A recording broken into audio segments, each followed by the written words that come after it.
And there's a report out called Global Trends, a transformed world. I told you about it earlier this week. Here it is. Global Trends, a transformed world. This is what it's going to look like, 2025 global landscape. This is a government report. This is what the government says the world is going to look like in 2025. Now, we can change the world, or we can allow the world to change us. The world is about to be transformed, and there are people involved. How many times do people have to say we're going to fundamentally transform America before it sinks in that they really are? This report discusses what they expect by 2025, like the unprecedented transfer of wealth roughly from west to east now underway. It's in this report. Do not take my word for anything. Read this report. It's available online. We'll make it available at glennbeck.com and foxnews.com. They say it will continue for the foreseeable future. Another finding in this report, today, wealth is moving not just from west to east, but it is concentrating under more state control. In the wake of the 2008 global financial crisis, the state's role in the economy may be gaining more appeal throughout the world. Understand what that means. That means that the model of China is the goal that these guys are saying everybody's pretty cool with. This is what's going to come. Well, I'm not cool with that. Are you? Then there's this. There will be a rollback of privatization and a resurgence of the state-owned enterprises. In the early 1990s, many economists predicted that these enterprises, state-owned, would be a relic of the 20th century. They were wrong. State-owned enterprises serve as a secondary function as pressure valves, helping to relieve inflation and currency appreciation pressures. They can also act as vehicles for increased political control. Increased political control. Just what every American has dreamt about. And then there was this statement. In terms of size, speed, and directional flow, the transfer of global wealth and economic power now underway, roughly from west to east, is without precedent in modern history. Now, this isn't some sort of spooky Star Chamber Marxist, in the basement conspiracy. This is the government's report. And I have to tell you something. It is one way to legitimately look at the world. You could look at the world and say, yes, all of this is going to happen. And so we're going to take our lumps, or we're going to carve out a little place. But that's not what America does.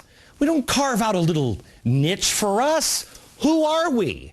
Are we leaders or are we followers? Look, the world is going to change, and we're going to talk about this here in a second with some amazing guests.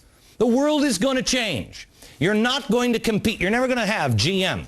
You're never going to have GM, Ford, Chrysler, all of these things making cars with people who are making $85 an hour when you can have Chinese make them the same cars for what, $1.50 a day? You can't compete that way. You can't get into protectionism. So what do? You either cower in the corner, you beg for scraps, you elect people that just control it because they'll get theirs. Or you decide who you are and that America is not done. And you put your heads together with the greatest minds, and you put your arms together with the greatest might, and I mean industrial might, that the world has ever seen. Don't take my word for any of it. Check this out for yourself. Do your own research. I get tons of email calling me liars for all kinds of things. I told you, people wanted more information about the big progressive rally on the Mall, and you should go to the Communist Party USA website. Click on the Young Communist League tab, and you'll get all the details. I got hate mail on that.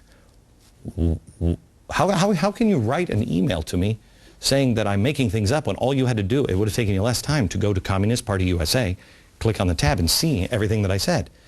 I can't make this stuff up and stay on the air. Do your own research. Go there yourself. Democrats, the proof is right in front of your eyes.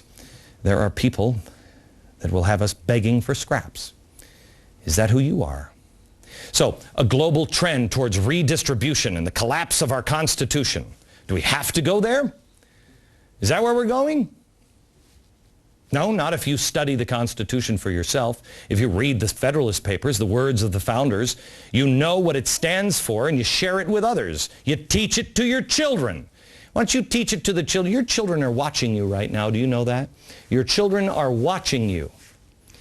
Everything you do. You may not have ever been passionate about anything before. You've never even maybe known that much about the country, but you do now, and your children are seeing you and the way you're reacting to things. If you're one of these people that just watching TV and you go, damn right, and then you don't do anything about it, sucks to be your children, because they will not be prepared for the new world that is coming. Democrats, Republicans, Independents, know the truth. Then in November, get to the polls and look for the people who say we are Americans and we are not done.